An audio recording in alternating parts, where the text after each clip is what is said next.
Dan Bang, pertama kali saya mohon maaf kalau kata-kata saya kurang jelas. Karena saya sudah stroke dan PPOK. Jadi paru-paru saya mati separuh. Bicara kurang lancar. Dua, saya menyatakan ya, saya tidak mencari kesalahan dan tidak menyalahkan orang-orang. Saya hanya ingin memberikan kebenaran, berdasarkan bukti-bukti yang didapat dari BPK. Di Pengadilan Negeri Jakarta Selatan sudah disahkan oleh hakim pada tahun 2000. Pada saat BPPN menggugat saya, Bang Setis. Terdahulu saya kasih penjelasan. Kami disebut oleh Satgas atau KPKNL, PUN, penanggung hutang. Andre Teja Dharma penanggung hutang. Sebutkan, obligor adalah penanggung hutang. Bang Setis tidak punya hutang pada Bank Indonesia, tidak pernah hutang. Atau lembaga apapun. Melainkan kami hanya melakukan perjanjian jual beli promes dengan jaminan. Atau jual beli barang namanya promes. Jual beli barang ya, bukan hutang. Bukan hutang. Dengan Bank Indonesia. Bukan perjanjian pengakuan hutang. Oleh karena itu, Setis bukan obligor. Apalagi perjanjian tadi tidak dilaksanakan oleh BI. Dilaksanakan sama dia. Obligor. BLBI.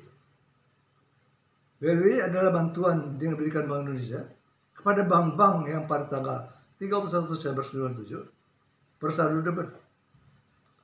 Langsung dibantu oleh BI dengan cara saldo debitnya dikonversi menjadi SPPUK. SPPUK itu saldo berharga pasar uang khusus yang kita kenal dengan istilah BLBI. Dan Bank Setis tidak bersaldo debit pada tanggal 31 Desember 1997. Jadi tidak dibantu dan tidak ada yang dapat dikonversi menjadi rupiah. Artinya Bank Setis tidak menerima BLBI. Oke? Artinya Bank Setis bukan obligor, bukan BLBI. Bank Setis bukan obligor BLBI. Jadi istilah-istilah kata Setis obligor BLBI, Setis penghutang, Setis obligor PKPS itu salah semua. Sekarang pengertiannya sudah jelas ya. Obligor sudah jelas tadi, saya bukan obligor. BLBI sudah jelas, saya nggak terima duit. Pada tanggal 11 Desember. PKPS, penyelesaian kewajiban pemegang saham. Itu istilah ketiga, yaitu mereka yang menandatangani APU, MIRNA, MSA. Bank-bank yang menandatangani itu. Semua bank yang dikonversi menjadi SPPUK harus menandatangani perjanjian ini. Untuk memenuhi janjinya akan menyerahkan harta pribadi atau perusahaan milik pribadi pada tanggal 15 Januari 1998 kepada Bank Indonesia. Inilah harus dikerjakan oleh Satgas BLBI, yaitu menyelesaikan karena sudah berlalu belum tuntaskan. Namun Bank Indonesia tidak termasuk dalam daftar audit BPK tentang PKPS, tidak termasuk. Namun ada perjanjian antara Bank Indonesia dan Bank Indonesia. Ada perjanjian. Tidak ada satupun bank yang membuat perjanjian dengan Bank Indonesia yang diaktekan dengan notaris. Seperti Bank Setis dengan akte 46 tanggal 9 Januari 1998. Dan menyerahkan jaminan dan dipasang hak tanggungan 972 atas Bank Indonesia. Dan hanya Bank Setis yang melakukan itu. Sebelum krisis Bank Setis menyerahkan jaminan. Tidak ada satu bank menghipotekkan harta pribadinya kepada BI. Hipotek loh. Itu istilah PKPS. Istilah Satgas BLBI. Satgas BLBI ya, jasa Satgas BLBI. Satgas BLBI dibentuk untuk menyelesaikan kasus BLBI yang ditangani BPN yang belum selesai. Seperti yang dimuat dalam audit BPK November 2006 tentang PKPS. Yaitu bank-bank atau mereka yang belum tuntas soalnya berkaitan dengan perjanjian MSA, MRA, APU. Secara bank saintis tidak terdaftar di program PKPS, melainkan diselesaikan di pengadilan, bukan penerima BI. Kami adalah bank pertama yang digugat oleh BPN. Bank lain-lain nggak pernah digugat. Kami satu-satu. Oke, itu istilah Satgas, PKPS, obligor, sama apa tadi BLB, obligor, BLB, PKPS dan Satgas, gitu ya. Ternyata pada persidangan pada tahun 2000 terbukti dengan bukti-bukti yang tersahkan oleh majelis, yang bukti-bukti berasal dari BPK, adanya 2 rekening atas nama Bank Saintis Indonesia di Bank Saintis Internasional di Bank Indonesia. Adanya 2 rekening atas nama Bank Saintis di Bank Indonesia. Ini suatu yang tidak lazim. Karena sebab bank Indonesia adalah bank-bank bukan pribadi. Nasabah Bank Indonesia adalah bank-bank bukan pribadi. Hanya boleh punya satu nomor untuk bank ikut clearing. Hanya bank ikut clearing itu hanya satu. Pada kenyataan dalam persidangan agenda pembuktian persidangan Pengadilan Jakarta Selatan nomor 350 ditemukan adanya 2 rekening dengan nama yang sama. Tapi yang satu terdaftar sebagai bank yang clearing dengan nomor lain jenisnya berbeda. Tapi bisa ikut clearing di pasar uang melakukan perbuatan call money.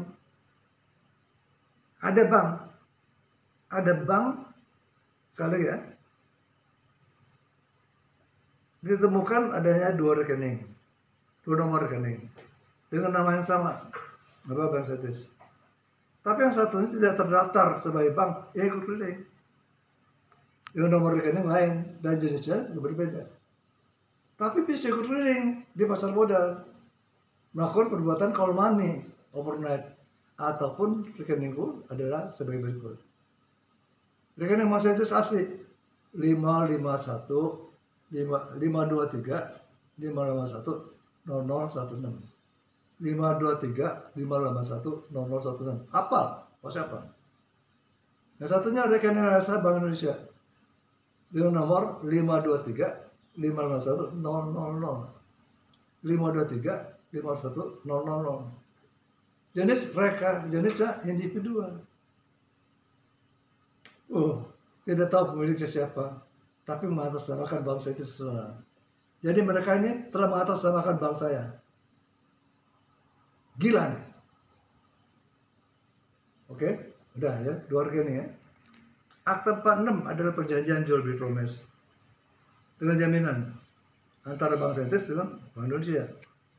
Harusnya Bank Saintis bayar oleh Bank Indonesia sebesar 490 miliar.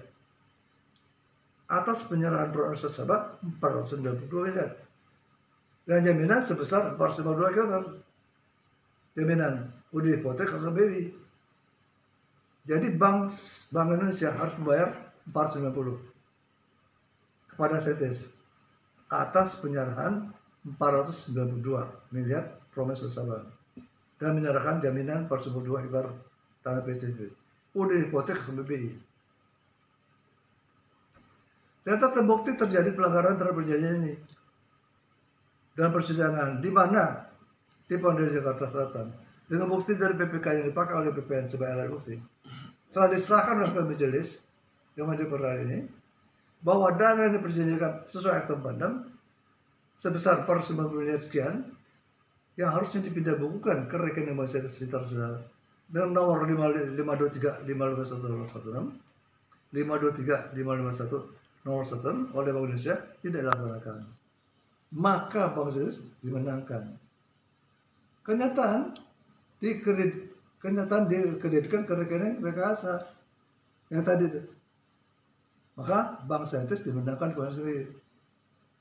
Karena Bank Saintis tidak menandatangani suatu perjanjian, berarti tidak suatu perjanjian ditandatangani bukan berarti menerima uang diperjanjikan. Kalau Anda ke bank, Anda mau pinjam kredit, pertama kali survei, udah oke? Dia tanya, setuju, jadi setuju. Dan tangan perjanjian kredit, kondisinya segala macam. Kemudian terjadi pengikatan kredit. Kemudian baru pencairan kredit. Nah, udah semua diikat, udah dijaminkan, duitnya dicairkan. Ini terjadi hemosidesis. Dan terjadi bukan di bank biasa, di BI. Bank sentral kita, bank sentral kita loh. Bank sentral itu. Bank sentral melakukan perbuatan gila nih. Oke? Sekarang masuk ke salinan putusan. Kami menang di PN 2000 tahun 2002 putusan. PN. PT menang lagi 2002 juga. Di PN PT menang. Artinya yang pertama gugatan BPN ditolak. Dia gugat berdasarkan akte 39. Akte 39 adalah akte penjualan chassis antara BI dengan BPN. Chassis sentis yang dijual chassis sentis. Ternyata dia tagih. Hasilnya kan gugatan BPN ditolak.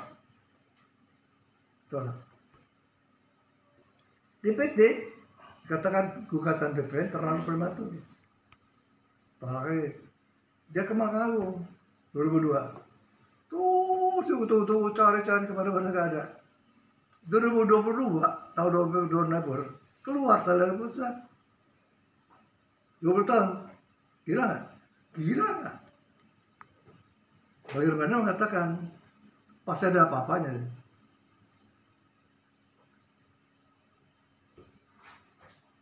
Setelah 20 tahun kami mencari nggak ada, ternyata putusan tadi tidak terdaftar di MA. Sesuai dengan surat pernyataan Mahkamah Agung sendiri bahwa mereka tidak terima permohonan kasasi dari BPN. Mereka tidak pernah menerima permohonan kasasi dari BPN. Tidak pernah menerima. Jadi kalau nggak terima berarti nggak ada sidang, nggak ada hakim, nggak ada putusan. Artinya putusannya adalah putusan yang aneh. Salinan putusan yang dibuat di luar pengadilan. Jadi oleh karena itu kami terus berpatokan pada putusan Indra. Apa itu Indra? PT NU. Oke, jelas ya? Jelas ya?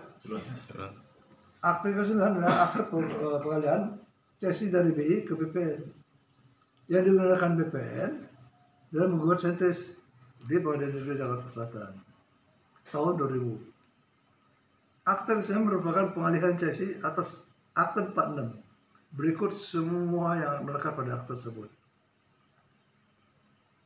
Kami tidak mengerti gugatan BPN ditolak di Pengadilan Negeri. Kami tidak bisa mengerti gugatan BPN ditolak di Pengadilan Negeri dan Pengadilan Tinggi tahun 2002. Karena salah satu alasannya adalah jaminan 452 sudah dipotong sebagai Bank Indonesia. Maka menjadi heran ketika KPNL menyatakan penyerahan tagihan tidak sesuai jaminan. Nah, yang gugat itu BPN. BPN tahu itu ada jaminan. BPN tahu itu tolak ada jaminan. Sekarang KPN tahun 2022 menyatakan kami tidak pernah menerima apa? Jaminan. Dan berkuat dengan surat tanda terima di PN terhadap Bank Indonesia. Sedangkan KPUPN adalah kepanjangan tangan dari BPN. Mengapa sedemikian lamanya tidak terjadi kesalahan, tidak segera diselesaikan, sehingga tidak jadi berbagai persepsi. Akte 39 tertulis BI menerima surat utang dari DQ sebanyak 629 miliar. BI menyerahkan promes nasabah. Nah, Bang Sentis ya. Di akte 46 pasal 3 disebutkan BI tidak boleh menagih nasabah Bang Sentis karena sudah diberi jaminan. Tapi ini bukan menagih, dijual. Jual dari DQ. Dan jual tidak serahkan jaminan. ternyata angka itu yang terus di akta tadi berasal dan identik dengan angka yang disebut pada rekening kronologis rekening rekayasa 5235100 bukan milik Bank Sentris. Jadi angka 629 di akta 39 itu bukanlah angka dari rekening Bank Sentris, angka dari rekening rekayasa Bank Sentris. Konsekuensinya akta 9 cacat hukum, tidak bisa dipakai untuk menagih atau bukan Bank Sentris. Kami pun nyatakan tidak pernah menerima bukan dari Bank Indonesia 1 rupiah pun ke rekening Bank Sentris 5735101. Tidak pernah menerima. Kami tidak pernah menerima. Tidak pernah menerima di rekening 523510116. Akta ini tidak pernah tertulis di amar putusan pengadilan manapun sebagai perjanjian yang sah. Sedangkan akta 46 dan 47 sah dan berharga di putusan pengadilan, di amar putusan MA. Di amar putusan Mahkamah Agung yang disebutkan sah dan berharga 4647 bukan 39. Sudah 6 kali sidang, 6 kali berperkara, tidak ada keluar akta sidang, nggak ada keluar itu. Oleh karena itu BPN telah bayar kepada Bank Indonesia dan soal utang 69, tidak mungkin lagi kami Bank Sentris. Orang duit jangan, saya kan nggak terima duit, dia pun angkanya bukan dari kami. Nah sekarang kami gugat mereka perbuatan non hukum BI sama DQ dengan nomor 111 dia pada kata pusat. Bingung kan B? Kami menanyakan kemana sertifikat itu? Pasti nggak bisa jawab kemana. Sedangkan BPN atau DQ atau BPN menagih kami tidak memperhitungkan jaminan dan promes. Berapa promes dijual, berapa jaminan diserahkan, itu melebihi dari pinjaman, melebihi daripada kewajiban. Kalau ada kewajiban, kewajibannya nggak ada. Kewajiban nggak diberikan, artinya utang nggak ada. Kami udah memberikan harta, memberikan aset, memberikan jaminan. Oh, ditagih lagi. Nah sekarang mereka melakukan blokiran, penyitaan dan pelelangan harta pribadi yang ada kaitan dengan Sentris. Itu barang tidak dijual kemanapun juga. Sertifikatnya sama kali. Berarti kalau nggak jaminan, kenapa bisa jadi jaminan? Aneh. Kalau jaminan artinya saya menyerahkan sertifikat kepada Anda, kemudian hak tanggungan, saya bayar, sita, oke, wajar itu. Oh, sama saya kok, saya nggak ngutang. Tiba-tiba sita jaminan. Apa ini? Ini karena apa nih? Itu namanya bukan sita jaminan, tapi merampok. Merampok itu. Merampok dengan hukum. Mau pasal 8? Ayo, pasal 8. Pasal 8 mengatakan penanggung hutang yang bisa digitukan. Saya terbukti bukan mengutang. Saya beli, bukan. Saya nggak terima duit 21 Desember. Dan tidak terbukti di PKPS. Saya tidak tekan aku, Emirda, MSA. Katakan. Nggak ada daftar PKPS, nggak tekan aku. Nggak ada tanda tangan satu pun di BI ataupun di DQ. Saya pribadi, ada saya pribadi nggak pernah tekan. Kenapa saya dikejar? Nah sekarang dia mau ambil villa saya.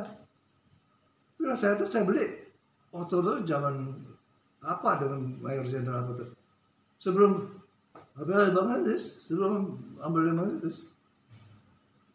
Sebelum gimana? Enak aja. Pokoknya gini, mengambil harta orang lain yang bukan jaminan itu adalah perbuatan hukum. Boleh ambil harta itu apabila terjadi memang dia pernah hutang. Sekarang buktikan lu pernah hutang bukan? Sentris atau Andre terjadi adalah bukan berhutang, tidak berhutang. Maka dia bukan berhutang. Saya nggak pernah tangan perangkali, nggak pernah tangan aku, nggak pernah tangan. Jadi sekarang persoalan ini sudah di Menko Polhukam, saya lapor. Dulu Pak Mahfud, udah. Pak Mahfud bilang hukum, oke, hukum, saya gugat. Wajar kan? Gugat, menang, saya menang. Sekarang Pak Adi bilang akan bersaksikan Satgas. Saya panggil staf Kevin. Oke, saya bayar semua. Saya sebenarnya tanggal 2 Mei dipanggil Satgas. Dipertanyakan, bagaimana ini ada putusan, tapi Saudara Mahfud ini bertentangan. Saudara Mahfud mengatakan tidak menerima permohonan kasasi. Tapi ada putusan, gimana? Bingung dia. Dia akan menjawab nanti katanya. Akan menjawab dia. Dia tunggu-tunggu sebulan belum jawab. Nah, sebelum itu saya akan menerima Menko. Orang keberanian ke Menko itu berarti benar. Saya berkali-kali minta pada Satgas, sama KPL, sama PWN, gelar perkara, nggak berani dia. Tapi dia terus bertindak. Nah, tanggal 25 ini mereka akan sita lagi villa saya.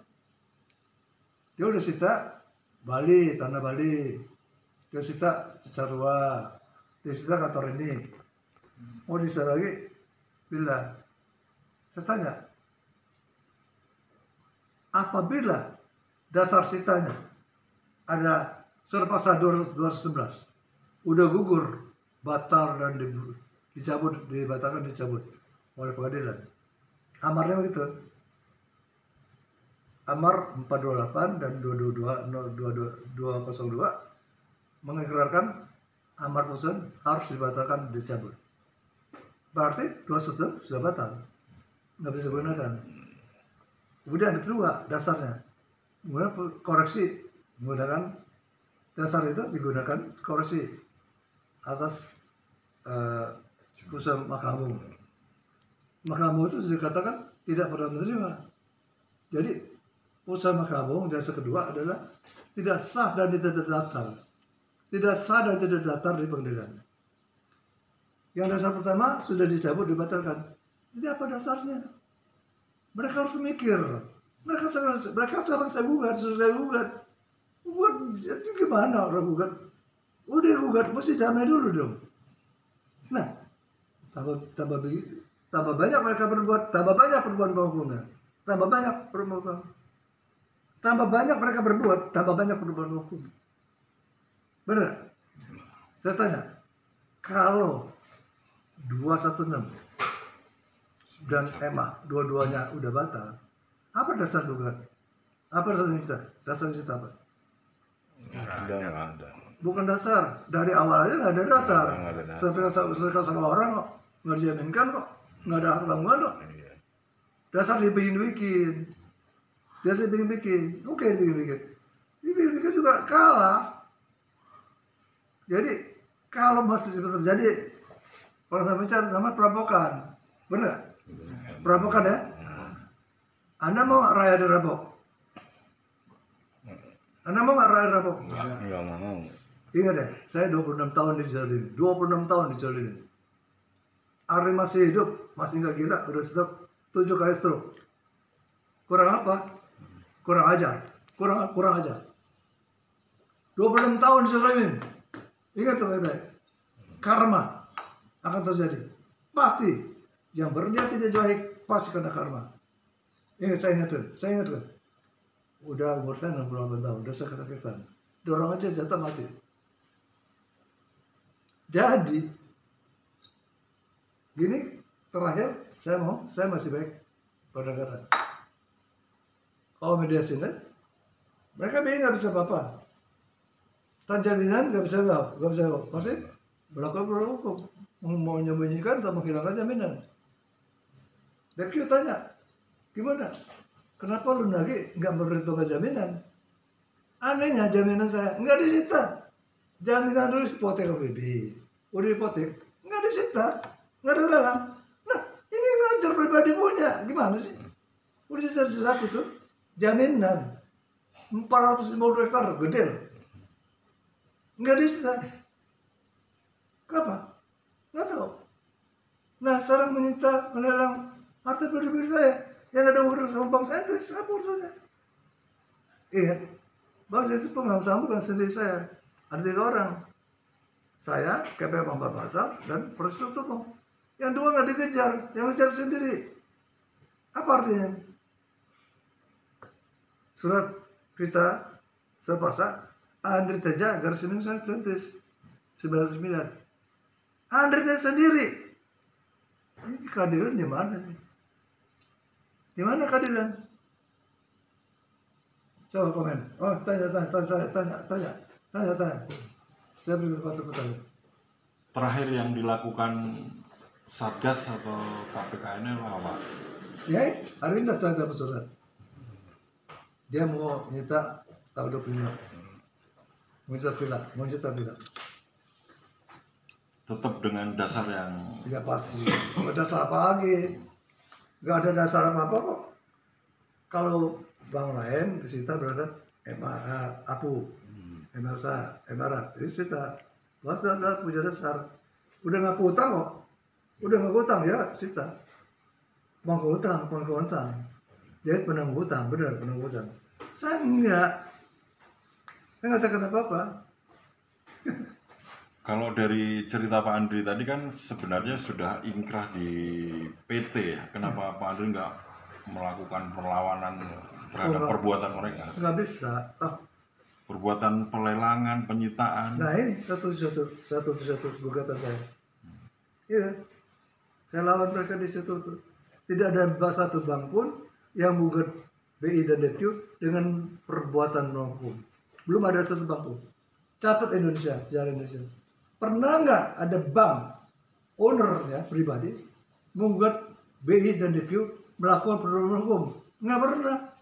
Kenapa saya berani gugat? Karena saya benar. Benar sih. Catat. Hanya saya pribadi, bukan bank pribadi. Karena saya pribadi yang dikejar. Kejar saya disebut mengutang, disita harta saya. Saya bilang ini kembali mana nih?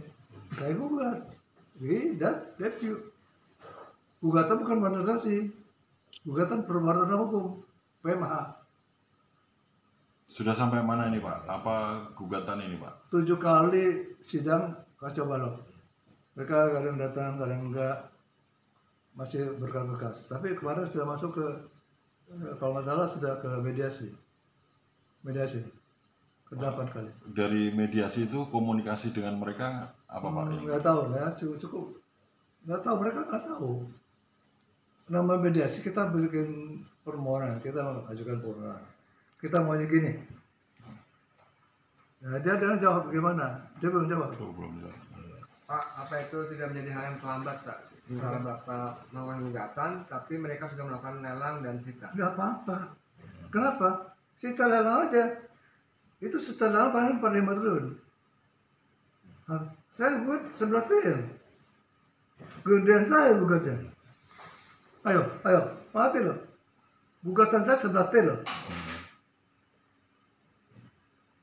Ya Pak Pandri, ini kan cukup menarik sih sebetulnya apa yang Bapak lakukan gitu ya.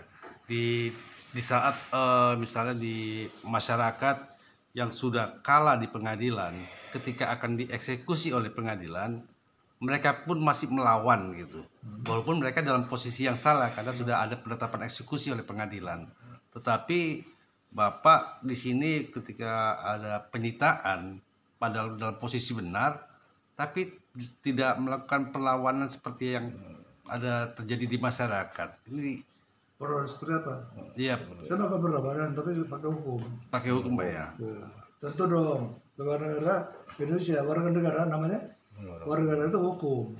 Kalau saya bangsa Indonesia, saya frontal. Rakyat Indonesia saya cara politik. Kalau bangsa saya frontal. Kalau rakyat saya politik. Ini saya warga negara, jadi warga negara harus pakai hukum. Ingat ya, bangsa, rakyat, warga negara beda-beda. Siap. Kalau warga negara, saya pakai hukum. Mereka lakukan aja sebanyak-banyaknya. Cerita terus, tambah banyak dibikin, tambah banyak perbuatan Perbuatan hukumnya. melawan hukumnya Pak ya. Tambah banyak kok. Coba bayangin, 26 tahun. Usaha apa mati. Nah mungkin Pak dari tadi ini kan sudah ada sampai kepada Menko Polhukam dan kemudian masih dalam 2 kali ya? sudah 2 kali Pak ya. Bukan Mahfud, Ya kedua Pak Hadi. Pak Hadi. Dan saat ini masih dalam proses Ya, dengan Menko proses. Polhukam ya Pak. Jadi Satgas panggil, ditanyakan, perusahaan ini gimana? Kamu bilang ada salinan ini, udah kejanggalan, udah 20 tahun keluar. Kemudian kejanggalan 20 macam kejanggalan. Ketiga ada pernyataan dari bagaimana? Itu bukan perusahaan saya. Nah, dari 3 itu udah dipastikan, termasuk yang keempat pernyataan dari Emma sendiri. Kami tidak pernah menerima permohonan kasasi. Jadi 4 dasar itu menjadikan pertanyaan bahwa perusahaan itu adalah apa. Nah, saya kasih tanya, begitu. Wah, belum tahu Pak, kami akan pelajari. Sampai sekarang udah sebulan lebih belum jawab. Nah, artinya begini Pak, tadi dengan artinya bahwa pemerintah melakukan kesalahan dalam hukum, melawan hukum berkali-kali. Jadi kemudian Bapak melaporkan Menko Polhukam, mungkin juga ada keterbatasan tupoksi Menko Polhukam. Nah, apa yang akan Bapak lakukan? Apa ada himbauan atau harapan terhadap pemerintah saat ini? Sepertinya seperti apa gitu Pak? Sebetulnya terlalu jauh lah. Saya sekarang mediasi dulu. Mediasi saya bilang, saya nggak nuntut apa-apa. Saya abaikan. Walaupun saya udah sakit betul 26 tahun. Udah dikata-katain segala macam. Saya nggak nuntut. Kedua, selesai pulang ini kembali ke BI. Dengan akta 46. Ketiga, PN, KPN mencabut semua sita blokir segala saudara saya. Dan menyatakan saya nggak terima hutang. Nggak punya hutang. Itu baik saja. Saya nggak nuntut seperak pun. Itu mediasi yang saya kemukakan. Oh, itu akan mediasi di pengadilan nanti Pak? Ya, saya udah bikin semuanya. Tergantung mereka mau terima nggak. Kalau nggak terima ya kita terus lagi perang. Ini bukan perang ini udah perang. Ini bukan damai lagi. Kalau mau damai terimalah damai saya. Kalau mau terima damai ya udah perang. Jadi seperti ini ya. BPPN waktu menyerahkan ke BPN tidak lengkap. Waktu mereka semua, POPN mereka semua, tidak ada jaminan, tidak ada perkara, nggak tahu ada perkara, nggak tahu ada jaminan, dihilang nggak? Pada POPN itu perpanjangan tangan dari BPN, nggak tahu menahu, tiba-tiba kan SK, nuduh lu, gua potong sekian, enak aja, dasar apa dasarnya? Audit katanya, nggak bisa, orang utang tuh ada rekening koran, ada pencairan, itu dasarnya utang. Bukan audit itu apa? Siapa aja audit? Oke, audit pun menyatakan tidak bisa dipakai karena tidak bisa menunjukkan angka-angka. Dia bisa menunjukkan bukti. Gimana? Aduh, dari awal 589, SK 59 dari Menteri Keuangan ke KPNL, itu sudah salah. Dasar PKS saya nggak termasuk. Ya masuk ke dasar. Kedua, audit nggak bener. Udah dua ada dasar udah salah kan nggak belajar, mereka nggak belajar, ajar aja tuh. Oke, makasih Pak. ada lagi? Cukup itu nggak bisa ngomong. Tapi